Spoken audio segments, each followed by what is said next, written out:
ওয়ালাইকুম আসসালাম। ভালো আছেন? তো আমরা গত ক্লাসে পার্ট 2 পর্যন্ত শেষ করেছিলাম।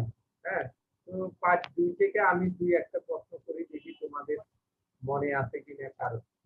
তো প্রথম প্রশ্ন হলো হচ্ছে যে শিশু কারা? কে বলতে পারবে? শিশু কারা? প্রথম স্যার আমি বলবো। বলো। স্যার যারা 18 বছর থেকে কম তারাই শিশু, তবে কোন কোন জাতীয় আইনে এই বয়স আরো কম।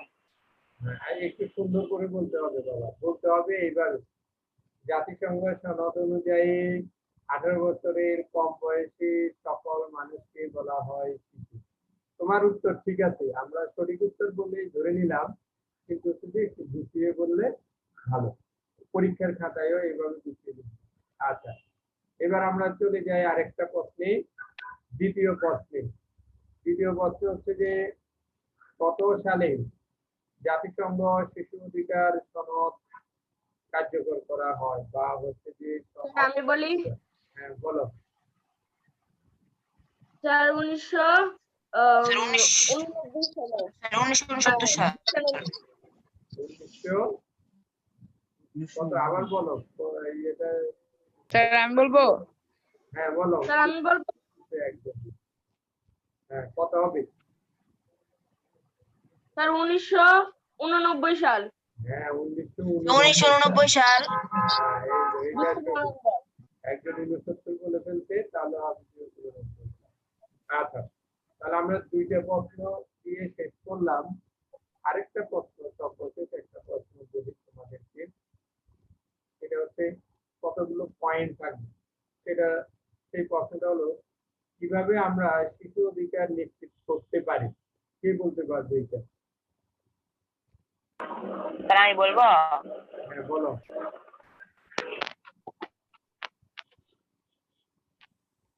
বলো। হ্যাঁ স্যার বলছি। 18 বছর স্যার পয়েন্ট গুলা বলবো বইয়ের। কি পয়েন্ট বললে উত্তরটা হবে সেটা বলো, সব পয়েন্ট বলার দরকার নেই। Okay sir. শিশুকে পরিবারের গুরুজনদের শিশুর অধিকার সম্পর্কে সচেতন থেকেই শিশুকে সদুপযোগ।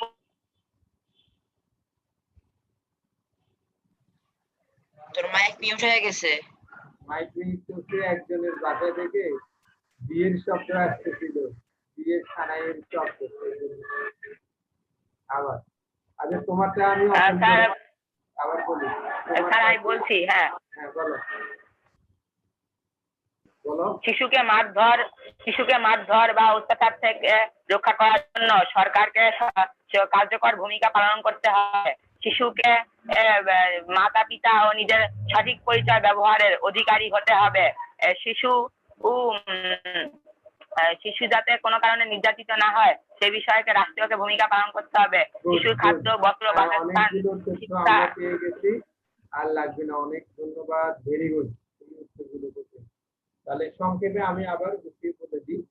সেটা হচ্ছে অভিভাবক বা পিতা মাতার সচেতনতা, রাষ্ট্রীয় সচেতনতা, শিশুকে শিক্ষিত এবং অর্থনৈতিক শোষণ মুক্ত এবং নিরাপদ ও হচ্ছে যে স্বাধীনভাবে বেঁচে থাকার যে অধিকারগুলো নিশ্চিত করলে আমরা সরাসরি যুদ্ধে অংশগ্রহণ করতে দেওয়া যাবে না। এগুলো করতে পারলেই আমরা শিশু অধিকার নিশ্চিত করতে পারবো। এবার আমরা চলে যাই হচ্ছে যে আজকের পড়ায়। সবাই পার্ট 3 চলে যাও। পার্ট 3 থেকে আমরা যে সকল গুরুত্বপূর্ণ বিষয়গুলো হচ্ছে যে এখানে দাগাবো, সেটা নিয়ে তোমরা এখন আলোচনায় আসো। পার্ট 3 হলো বাংলাদেশে শিশু অধিকার পরিস্থিতি। অর্থাৎ এতদিন পর্যন্ত আমরা বললাম যে তোমার শিশু অধিকার কি এবং শিশু অধিকার জাতিসংঘ শিশু অধিকার কিভাবে নিশ্চিত করে এবং শিশুরা কোন কোন অধিকারগুলোকে আমাদেরকে নিশ্চিত করতে হবে। এখন আসো, জাতিসংঘ আইন তৈরি করে দিল, বাংলাদেশ সেগুলো স্বীকৃতি দিল, গ্রহণ করলো, সিগনেচার করলো। এখন বাংলাদেশের শিশুদের জন্য আমরা কি কি করছি সেই বিষয়টাই হচ্ছে যে সবচেয়ে গুরুত্বপূর্ণ। প্রথমেই আসো যে 89 সালে সনদটি তৈরি করা হয়েছিল, আর 90 সালে এই সনদটি পৃথিবী সকল দেশ স্বাক্ষর করে, তার মধ্যে হচ্ছে যে বাংলাদেশ প্রথম দিনেই এই সনদটি স্বাক্ষর করে। তাহলে তোমরা এই লাইনটি দাগাও যে বাংলাদেশ কত তারিখে জাতিসংঘ শিশু অধিকারে তোমার মূল দলিলটিতে স্বাক্ষর করে। এটা হচ্ছে যে 1990 সালের 26শে জানুয়ারি। মোস্ট ইম্পর্টেন্ট একটা এমসিকিউ যে 1990 সালের 26শে জানুয়ারি জাতিসংঘ শিশু অধিকার সনদের মূল দলিলটিতে স্বাক্ষর করে। আর বাংলাদেশে বাস্তবায়ন শুরু হয় কত তারিখ থেকে? এটা 1990 সালের 3রা আগস্ট বাংলাদেশ এই সনদের বাস্তবায়নে অঙ্গীকার করে। অঙ্গীকার করার অর্থ মানে হচ্ছে যে জাতিসংঘ প্রধান বা অন্যান্য রাষ্ট্র প্রধান যারা হচ্ছে যে জাতিসংঘ শিশু অধিকার সনদ প্রণয়ন করেছে তাদেরকে নিশ্চয়তা দেয় যে আমাদের বাংলাদেশে আমরা এই অধিকারগুলো শিশুদের জন্য কি করব, নিশ্চিত করব। তো এটা হলো জাতিসংঘ শিশু অধিকার সনদের মূল বিষয়বস্তু। এবার আসো কি কি কারণে আমাদের দেশের শিশুরা তাদের মৌলিক অধিকার থেকে বঞ্চিত হচ্ছে। যেমন 1 নম্বরে দেখো হচ্ছে যে দারিদ্র, তারপরে হচ্ছে যে অশিক্ষা, অসচেতনতা ইত্যাদির কারণে শিশুরা তাদের মৌলিক অধিকার থেকে বঞ্চিত হয়। কোনো কোনো সময় তারা নির্মম নিষ্ঠুরতার শিকারও হয়। এখন এই জায়গায় তোমাদেরকে বলি অশিক্ষা মানে কি? অশিক্ষা মানে কি কেউ কি বলতে পারবে? অশিক্ষা দ্বারা আমরা কি বুঝি? নিরক্ষরতা। হ্যাঁ, নিরক্ষরতা। এই বাংলাদেশে নিরক্ষরতার হার কত তোমরা কি জানো? বাংলাদেশে নিরক্ষরতার 35%। হ্যাঁ 35%। 35% না, সর্বশেষ অর্থাৎ 2019 সালের তথ্য অনুযায়ী বাংলাদেশের শিক্ষার হার হচ্ছে যে 73%। তাহলে এখন কত পার্সেন্ট অশিক্ষিত লোক আছে? অর্থাৎ দিন দিন এটা কিন্তু বাড়তেছে শিক্ষার হার আমাদের দেশে। স্যার এখন বোধহয় 35% হয়ে গিয়েছে। হ্যাঁ, এটা কাছাকাছি। এক এক সংস্থা এক এক ধরনের তথ্য দেয়। তো আমাদের দেশের 27% মানুষ এখন হচ্ছে যে অশিক্ষা হচ্ছে যে শিক্ষার আলো পায়নি। এই 27% মানুষের কারণেই হচ্ছে যে 27% মানুষের যে সন্তানেরা তারাই হচ্ছে যে বাংলাদেশের বিভিন্ন শিশু অধিকার থেকে হচ্ছে যে বঞ্চিত হচ্ছে। আরেকটা তথ্য তোমাদেরকে দিই, আমাদের পাশের একটা দেশ যাদের শিক্ষার হার কিন্তু হচ্ছে যে আমাদের চেয়ে অনেক বেশি, যেমন হচ্ছে যে শ্রীলঙ্কা। শ্রীলঙ্কার শিক্ষার হার বর্তমানে প্রায় হচ্ছে যে 99%, অর্থাৎ প্রায় 100-র কাছাকাছি। এই 100-র কাছাকাছি হওয়া সত্ত্বেও তাদের দেশে বিভিন্ন ধরনের সামাজিক সমস্যাগুলো রয়েছে, কিন্তু আমাদের চেয়ে অনেক ক্ষেত্রে তারা সচেতন। আর সচেতনতা বলতে আমরা বুঝি হচ্ছে যে আমাদের পরিবারের বয়োজ্যেষ্ঠ যারা আছে, পরিবারের হচ্ছে যে অভিভাবক যারা আছে, তারা হচ্ছে যে শিশুদের অধিকারগুলো নিশ্চিত করার ক্ষেত্রে হচ্ছে যে সবসময় সক্রিয় থাকে। তো এইভাবে হচ্ছে যে শিশু অধিকারকে আমরা হচ্ছে যে যদি সচেতন থাকা যায় তাহলে হচ্ছে শিশু অধিকারকে আমরা নিশ্চিত করতে পারি। তো শিশুদের বিকাশ, নিরাপত্তা, কল্যাণ এ সকল বিষয়গুলোকে সামনে রেখে তোমার জাতীয় শিশু নীতি প্রণয়ন করা হয় হচ্ছে যে বাংলাদেশে। এটা জাতীয় শিশু নীতি প্রণয়ন করা হয়, অর্থাৎ শিশুদের অধিকারগুলো যাতে হচ্ছে যে কি থাকে, সুস্পষ্ট থাকে, এই উদ্দেশ্যে হচ্ছে যে জাতীয় শিশু নীতি প্রণয়ন করা হয়। এখানে দেখো জাতীয় শিশু নীতি প্রণয়ন। তাছাড়া রয়েছে আমাদের দেশের কিছু শিশু রয়েছে যারা মাতৃ-পিতৃহীন, অর্থাৎ মাতা পিতাহীন, যাদেরকে আমরা বলি হচ্ছে যে এতিম। আবার অনেকের মাতা পিতা থাকা সত্ত্বেও তারা কিন্তু হচ্ছে যে বিভিন্ন ধরনের সুযোগগুলো পায় না। যেমন তাদেরকে আমরা বলি হচ্ছে যে সুবিধা বঞ্চিত শিশু। আমরা দেখব, হ্যাঁ, আমরা বস্তিতে অথবা তার আশেপাশে রেল লাইনে যারা বসবাস করে, কোনো চুক্তি করে, তাদের সন্তানদেরকে আমরা দেখি হচ্ছে যে তারা বিভিন্ন ধরনের সুযোগ সুবিধা থেকে পায় না, আর এটাকে আমরা বলি হচ্ছে যে সুবিধা বঞ্চিত শিশু। তো তাদের বিশেষ সুরক্ষা কার্যক্রম, নারী ও শিশুর প্রতি প্রতি সহিংসতা। এখন এই সহিংসতা বলতে তোমরা কি বুঝো? সহিংসতা, সহিংস মানে হচ্ছে যে কারো প্রতি সরাসরি আক্রোশ বা ঝগড়া বিবাদ, অথবা হচ্ছে যে তার সাথে হচ্ছে যে মারামারি মারামারি করতে গিয়ে সেখানে হচ্ছে যে খুন পর্যন্ত বা মৃত্যু পর্যন্ত যদি হয়ে যায়, তখন সেটা আমরা বলি হচ্ছে যে তোমার সহিংসতা। তো বাংলাদেশের নারীদের প্রতি সাধারণত মানুষ বেশি সহিংস। যেমন আমরা প্রতিনিয়ত দেখতে পাচ্ছি হচ্ছে যে ধর্ষণ, এটা এক ধরনের সহিংসতা। তারপরে হচ্ছে যে তোমার এসিড বৃষ্টি, এটা এক ধরনের সহিংসতা। তারপরে আমরা দেখি হচ্ছে যে নারী নির্যাতন, যৌতুক প্রথার কারণে অর্থাৎ যৌতুকের কারণে হচ্ছে যে নারীদেরকে হচ্ছে যে বিভিন্ন ধরনের অত্যাচার করা হয়, এটাও এক ধরনের সহিংসতা। তো শিশুদের প্রতি সহিংসতা কেমন হয়? যেমন আমাদের দেশে আমরা দেখি আমাদের হোটেল, রেস্তোরাঁ, তারপরে গাড়ি, হেল্পার সহ বিভিন্ন জায়গায় আমাদের বাসা বাড়িতেও শিশুরা কাজ করে, ছেলে শিশু হোক মেয়ে শিশু হোক, তাদের প্রতি যে আমাদের তোমার নির্দয় আচরণ, সেটাকেও আমরা হচ্ছে যে অনেক সময় সহিংসতা হিসাবে ধরে নিই। তো এই সকল সহিংসতা থেকে যাতে আমরা রক্ষা পাই, সেজন্য শিশু অধিকার আইনের মাধ্যমে হচ্ছে যে আমরা সেটা নিয়ন্ত্রণ করার চেষ্টা করি। এখানে আরেকটা বিষয় লেখা আছে যে মানব পাচারও কিন্তু এক ধরনের সহিংস আচরণ। এটাকে সহিংস কেন বলি আমরা? যে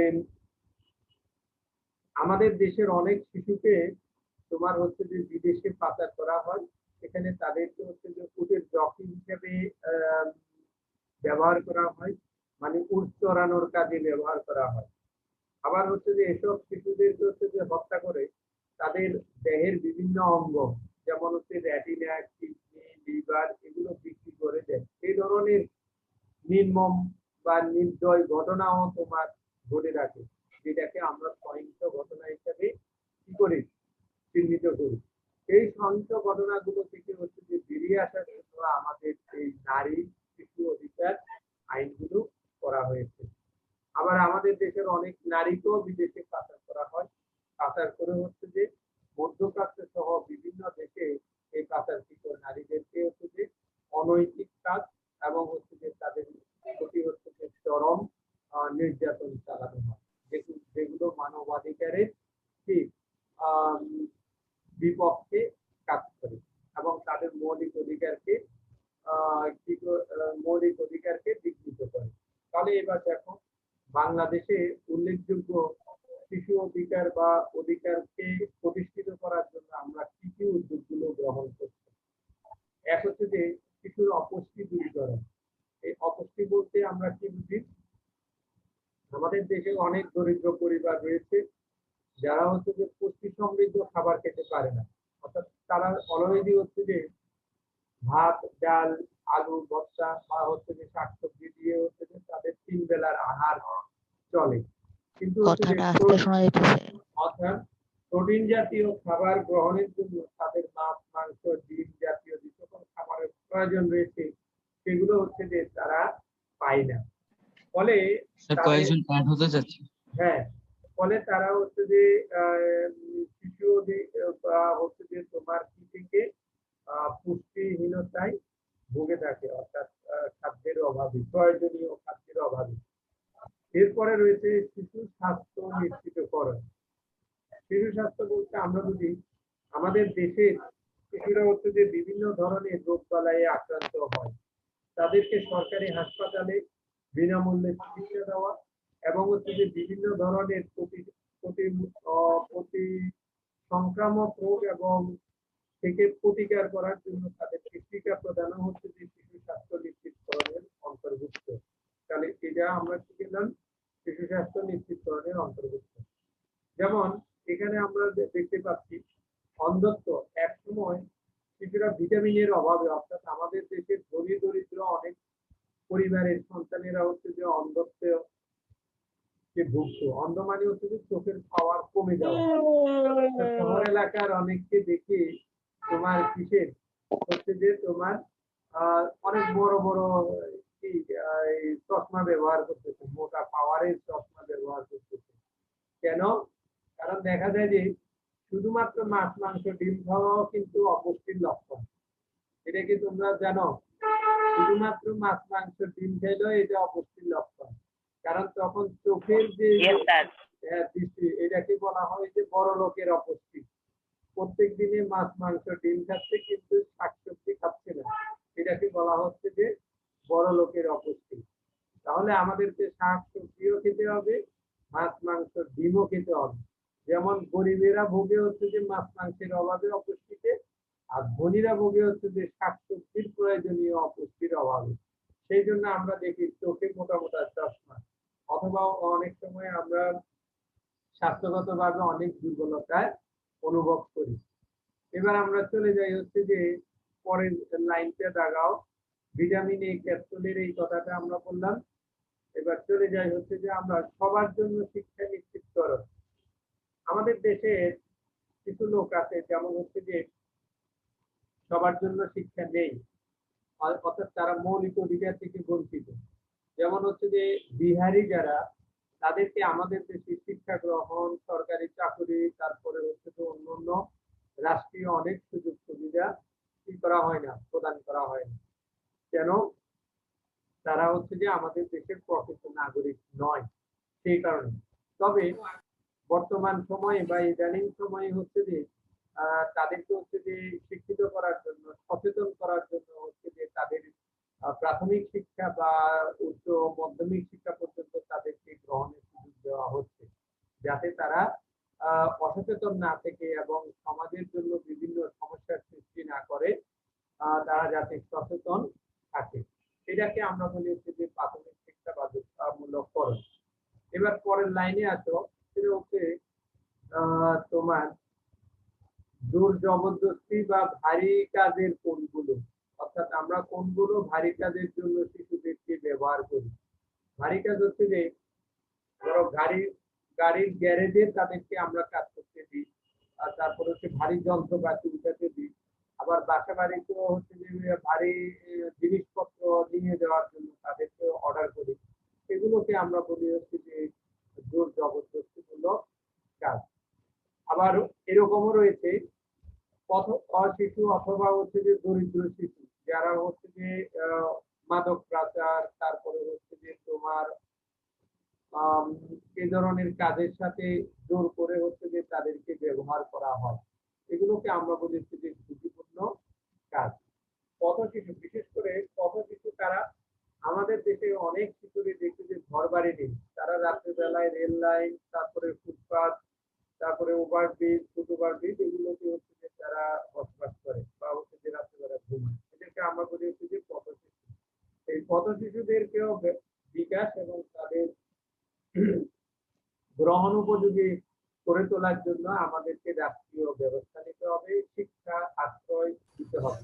তাহলে আমাদের দেশ থেকে হচ্ছে সামাজিক সমস্যা দূর হবে, বিভিন্ন ধরনের সহিংসতা গুলো, চুরি ডাকাতি খুন খারাপি, এগুলো হচ্ছে যে বন্ধ হবে। এরপর হচ্ছে যে নারী ও শিশু নির্যাতনের বিরুদ্ধে কঠোর আইন, অর্থাৎ যারা এই শিশুদেরকে ব্যবহার করে তাদের বিরুদ্ধে আমাদের হচ্ছে যে আইন তৈরি করতে হবে এবং তাদেরকে শাস্তি দিতে হবে। তাহলে শিশুদের এই বিষয় থেকে আমরা রক্ষা করতে পারবো। পারিবারিক সহিংসতা প্রতিরোধ ও সুরক্ষা। পারিবারিক সহিংসতা বলতে আমরা বুঝি যে সম্পত্তি নিয়ে চাচার সাথে চাচার অথবা তোমার বাবার অথবা হচ্ছে যে ভাইয়ের সাথে ভাইয়ের যে বিরোধ, এটাকে আমরা বলি হচ্ছে যে পারিবারিক সহিংসতা। অনেক সময় আবার পারিবারিক সহিংসতা এমনও হয় শ্বশুর অর্থাৎ শাশুড়ির সাথে বউয়ের, আবার হচ্ছে যে বউয়ের সাথে তার ননদের, এই ধরনের সমস্যাগুলো জটিল আকার ধারণ করে। বিশেষ করে গ্রাম এলাকায় এই ধরনের সমস্যাগুলো বেশি। তো এগুলোকে প্রতিরোধ করার জন্য আমাদেরকে হচ্ছে যে শিশু নির্যাতন, অর্থাৎ পারিবারিক শিশু নির্যাতন, নারী নির্যাতন, ওই বিষয়গুলো থেকে আমাদেরকে বেরিয়ে আসতে হবে। তাহলে নারী ও শিশু পাচার প্রতিরোধে মানব প্রতিরোধ ও দমন আইন প্রণয়ন এবং তা বাস্তবায়ন করা। সুবিধা বঞ্চিত ও প্রতিবন্ধী শিশুদের জন্য বিশেষ দৃষ্টি প্রদান, এটাও আমাদের বিশেষ হচ্ছে শিশু অধিকার বা বাংলাদেশের শিশু অধিকারের জন্য প্রয়োজন। সর্বশেষ কথা হলো বাংলাদেশের শিশু অধিকার প্রয়োজনে যেটা সবচেয়ে বেশি প্রয়োজন সেটা হচ্ছে যে ব্যাপক গণসচেতনতা। অর্থাৎ আমাদের অধিকাংশ, অর্থাৎ এখনো 1/3 মানুষ কি রয়ে গিয়েছে, অশিক্ষিত রয়ে গেছে। এই 1/3 মানুষকে যতদিন আমরা শিক্ষিত করতে না পারবো ততদিন আমাদের এই শিশু অধিকার থেকে তাদেরকে, অর্থাৎ শিশুরা বঞ্চিত থেকে যাবে। এখন তোমরা এই লাইনটি আন্ডারলাইন করো, যেটা শিশু অধিকার নিশ্চিত করার জন্য সবচেয়ে গুরুত্বপূর্ণ। ব্যাপক আগ্রহ, সচেতনতা ও চাহিদা সৃষ্টি করতে পারা।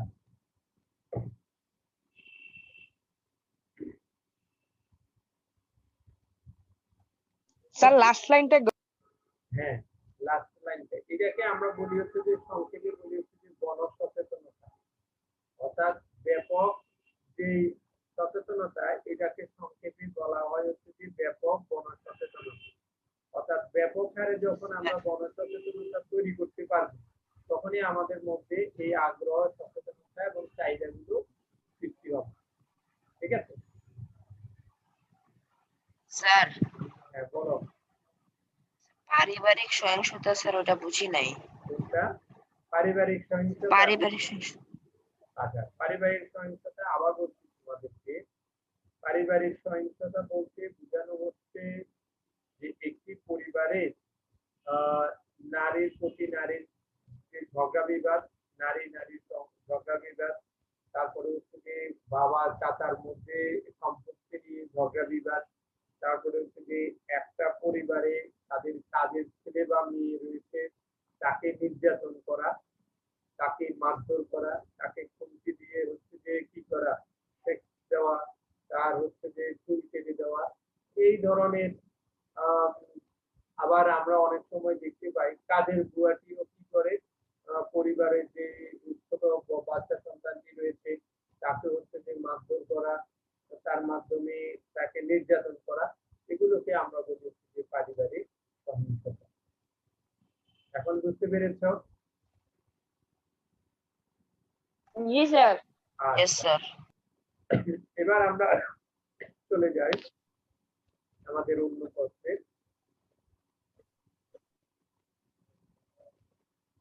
এবার আমরা কিছু অনুশীলনমূলক প্রশ্ন এখানে রয়েছে, চারটা এমসিকিউ আর তোমার একটা সৃজনশীল প্রশ্ন। তো প্রথম প্রশ্নটা তোমরা সবাই পারবে, অত্যন্ত সহজ। দেখো, জাতিসংঘ শিশু অধিকার সনদে কয়টি ধারা রয়েছে? বলো। স্যার 54টি। অত্যন্ত ধন্যবাদ। 54টি। 54টি। হ্যাঁ, এটার উত্তর হবে 54। তাহলে এটার সঠিক উত্তর হবে, আমাদের আর 10 মিনিট সময় আছে, সঠিক উত্তর 54। সেই ব্যক্তি স্বাধীন যার মনে কোনো ভয় থাকে না। কথাটির অর্থ হচ্ছে যে কাউকে ভয় পায় না, যে খুব বেশি সাহসী, যার জীবন নিশ্চিত ও নিরাপদ। স্যার স্যার শুধু 3 নাম্বারটা। স্যার 3। যার জীবন নিশ্চিত ও নিরাপদ, তার মানে হচ্ছে স্বাধীন। এবার আমরা চলে যাই হচ্ছে তোমার পরের প্রশ্ন। এখানে একটা প্রশ্ন আছে, দেখো, মনোয়ারা রাস্তায় ফুল বিক্রি করে, তার গায়ে। স্যার আমি বলি। আচ্ছা, পড়ো। মনোয়ারা রাস্তায় ফুল বিক্রি করে, তারপর তার গায়ে ছেঁড়া জামা, সে স্কুলে যায় না, তার ছোট বোনও স্কুলে যায় না, তাদের বাবা নেই, মা অন্যের বাসায় কাজ করে, তার রোজগারে সংসার চলে, এতে তারা পেট ভরে খেতে পায় না। খুবই দুঃখজনক একটা ব্যাপার, তাদের বাবা নাই, মা অন্যের বাসায় কাজ করে, ফলে তাদের যেই সমস্যা হচ্ছে সেটা হচ্ছে যে পুষ্টির সমস্যা, শিক্ষার সমস্যা, অর্থনৈতিক তাদের অর্থ প্রাপ্তির সমস্যা। তো এখান থেকে এখন আমরা 3 নম্বর প্রশ্নের উত্তরটা আসলে দেখি বলি যে মনোয়ারার ক্ষেত্রে জাতিসংঘ ঘোষিত শিশু অধিকার সনদের অধিকার পূর্ণ হয়েছে, তা হচ্ছে অর্থনৈতিক শোষণ থেকে মুক্তি, অবকাশ যাপন, খেলাধুলা, শিশুর বেঁচে থাকা ও বড় হওয়া, কোনটা হবে?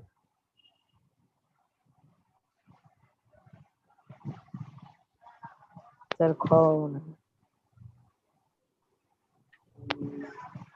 সবগুলোই হবে। স্যার গ 1 2 3 বলাই হবে 1 2 3 মানে ঘ নাম্বারটা হবে।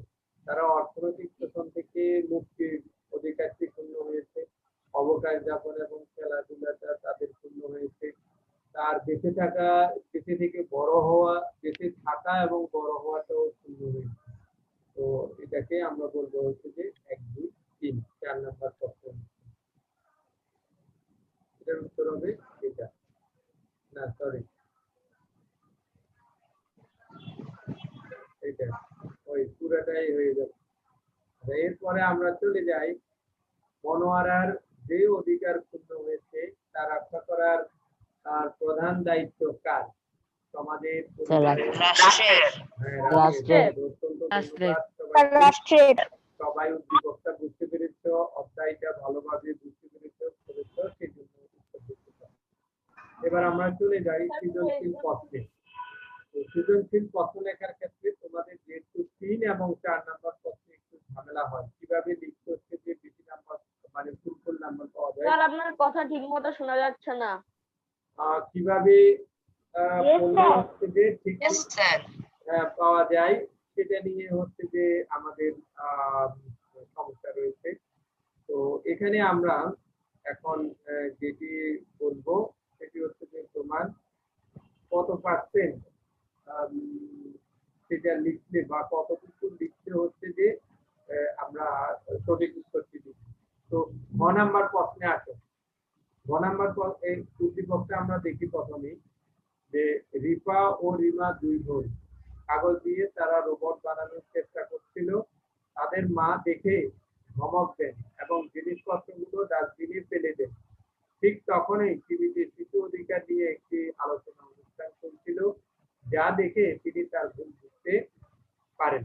তাহলে এখন দেখো গ নাম্বার প্রশ্ন দেখো, রিপার মা জাতিসংঘ, যেহেতু একই পারবে উদ্দীপকের সাথে রিলেটেড নয়, আমরা গ এবং ঘ নাম্বারটা বলি। রিপার মা জাতিসংঘ শিশু অধিকার সনদের কোন ধারাটি লঙ্ঘন করেছেন ব্যাখ্যা করো। তাহলে জাতিসংঘ সনদের কোন ধারাগুলো তিনি লঙ্ঘন করেছেন বলো দেখি, কি বলতে পারবে? স্যার সৃজনশীল কর্মকাণ্ডে অংশগ্রহণ। হ্যাঁ, সৃজনশীল কর্মকাণ্ডের অংশগ্রহণের বিষয়টা তিনি লঙ্ঘন করেছেন। এখানে দেখো তোমাদের কত নাম্বার পয়েন্টে দেওয়া আছে সেটা, যে সৃজনশীল কাজে বাধা দেওয়া যাবে না তাকে।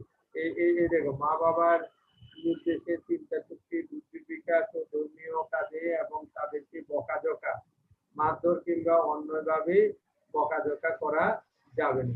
এবং কোন শিশুকে এখানে সৃজনশীল এবং হচ্ছে যে তাদের বিষয়টা তাদের মুক্ত চিন্তা শক্তির অর্থাৎ স্বাধীন যে অধিকার সেটা হচ্ছে যে তাদের বিঘ্নিত হয়েছে।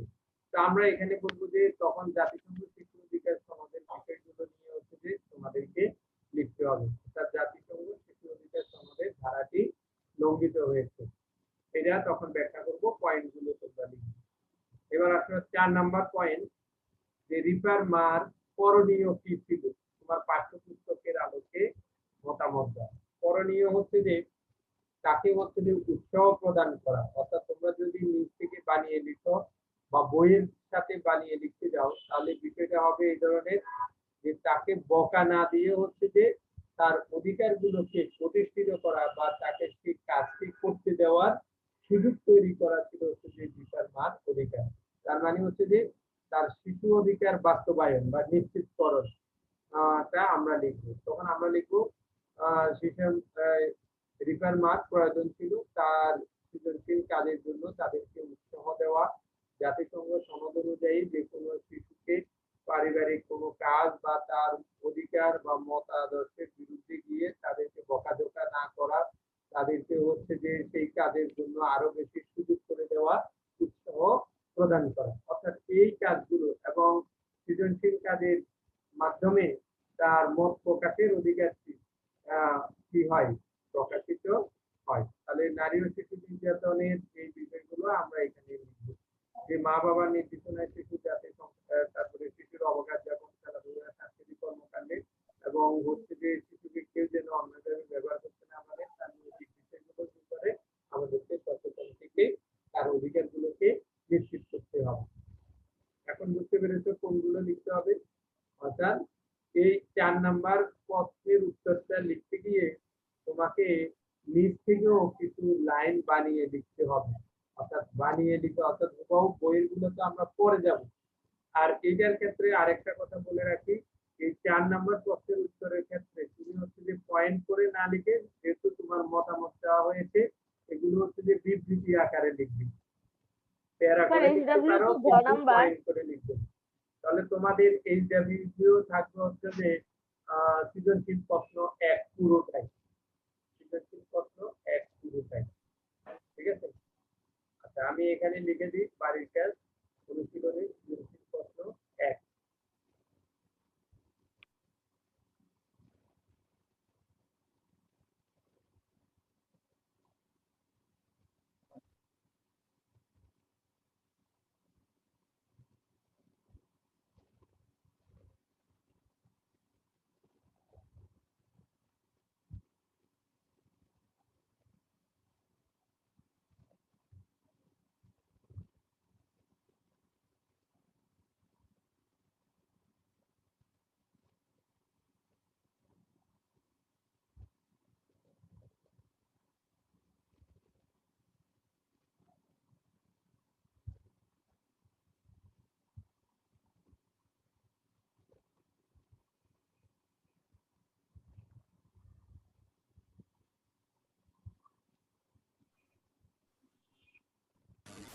এটাই কি শুধু হোমওয়ার্ক?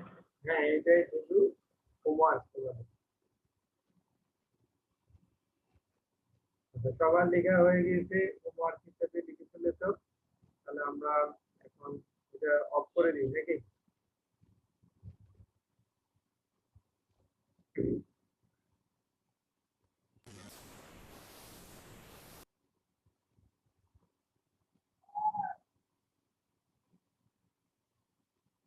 আচ্ছা, তো আমাদের সময় যেহেতু প্রায় শেষের দিকে, তোমরা ভালো দেখো। সবাই এই বই থেকে আমরা যে বিষয়গুলো শিখেছি সেটা যাতে বাস্তবে তোমরা প্রয়োগ করতে পারো। নৈতিকভাবে সবাইকে সহায়তা করবে, যারা অসহায় তাদেরকেও সহায়তা করবে। আমাদের সমাজে কিছু অসহায় শিশু রয়েছে, তাদের সহায়তার জন্য তোমাদের এই নৈতিক বা শিশু অধিকারটি নিশ্চিত করবে। তো সবাইকে ধন্যবাদ। স্যার আপনি আগামী ক্লাসে কি পড়াবেন? দ্বাদশ অধ্যায়? না, আগামী ক্লাসে আরেকটা কি নবম অধ্যায় পড়াচ্ছে, নবম। এমএই স্যার। আচ্ছা, তাহলে আমি দ্বাদশ অধ্যায়টা হয়তো শুরু করব। ঠিক আছে?